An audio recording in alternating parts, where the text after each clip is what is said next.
Hello, myself and everybody else. So far today, we're going to be looking at another book, and this book is the Monster Book of Manga, the Girls Edition.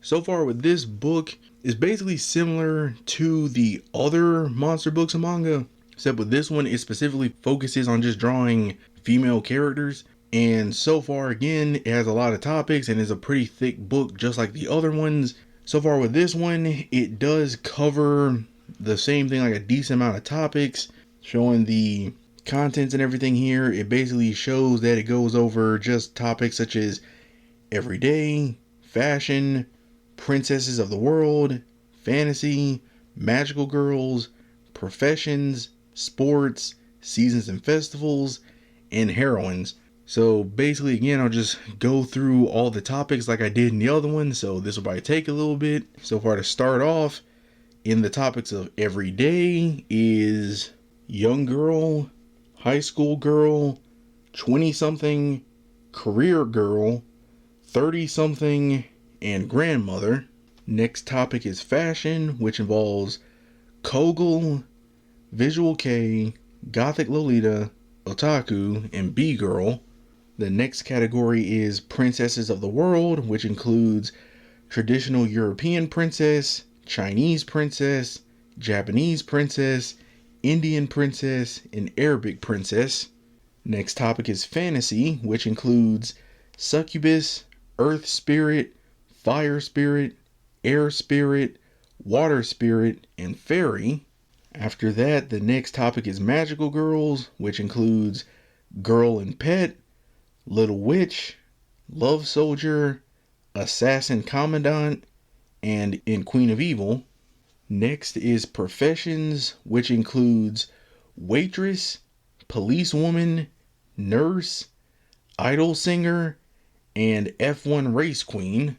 Next is sports, which includes gymnast, athlete, volleyball player, cheerleader, tennis player, and swimmer.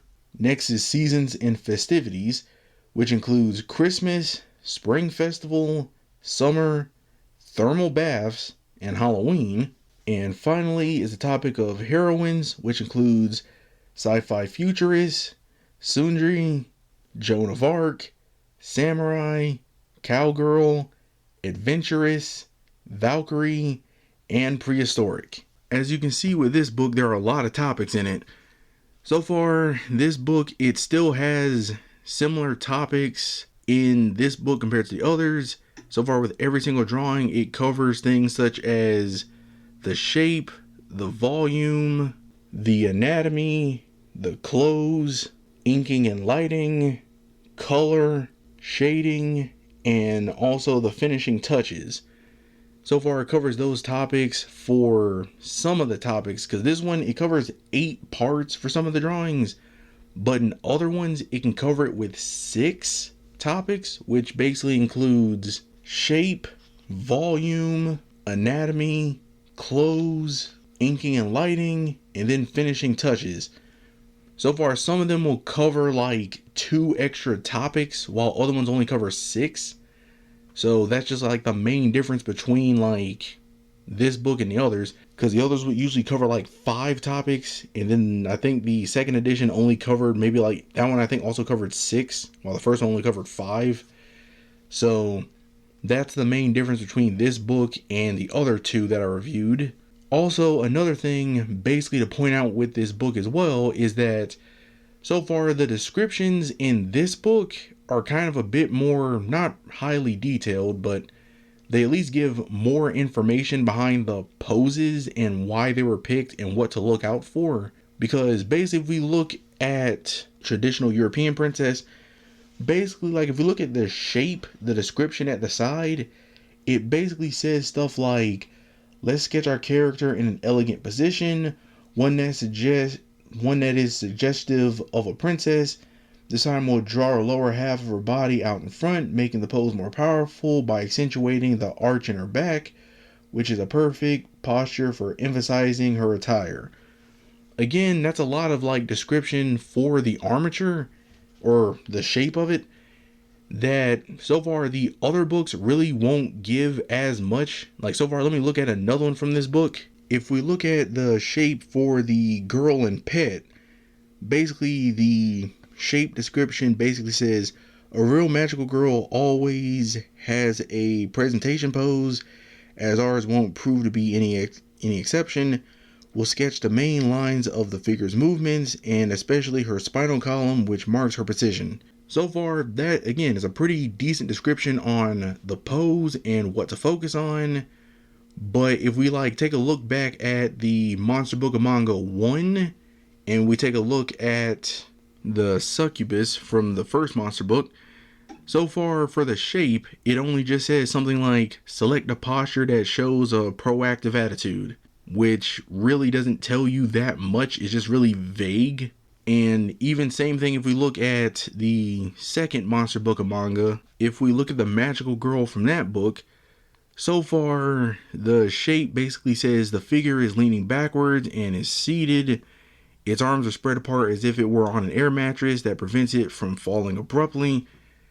Again, even the second book has kind of a better description compared to the first. And then so far the girl edition, which I'm just going to say is the third one, that one has better descriptions than even like the first and second one. So that is something I would say is kind of like an improvement in this book compared to the other two. So far my thoughts on this book, basically again, this book it's very similar to the other two. Like it really is. The only difference is just the topic it specifically covers in this.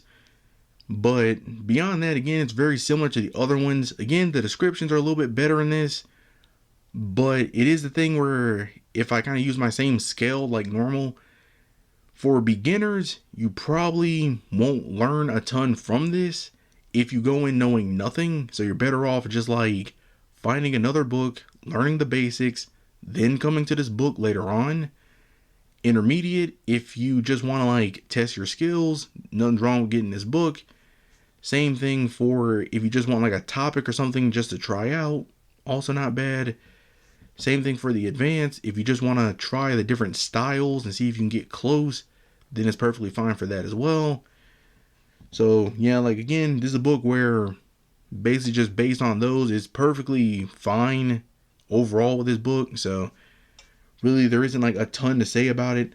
The main thing, if I do have to say though, is that with this book, I got mine pretty cheap. I think I got mine for like less than $7.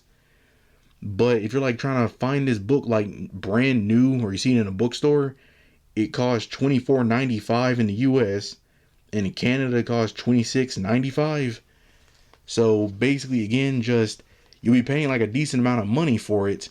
But again, if you can find it pretty cheap, like I got mine from like thrift books, so if you can find it there for pretty cheap and like good condition, then again, nothing wrong with just buying it from there. So that's really just the whole thing overall. It just depends on what you want to do, or if any of the topics or art styles in the book interest you and you want to like try it out, then sure, go for it. But yeah, so far from that and everything, that's really mostly it with this book. Again, it's perfectly fine. So again, if you want it, seek it out, get it pretty cheap.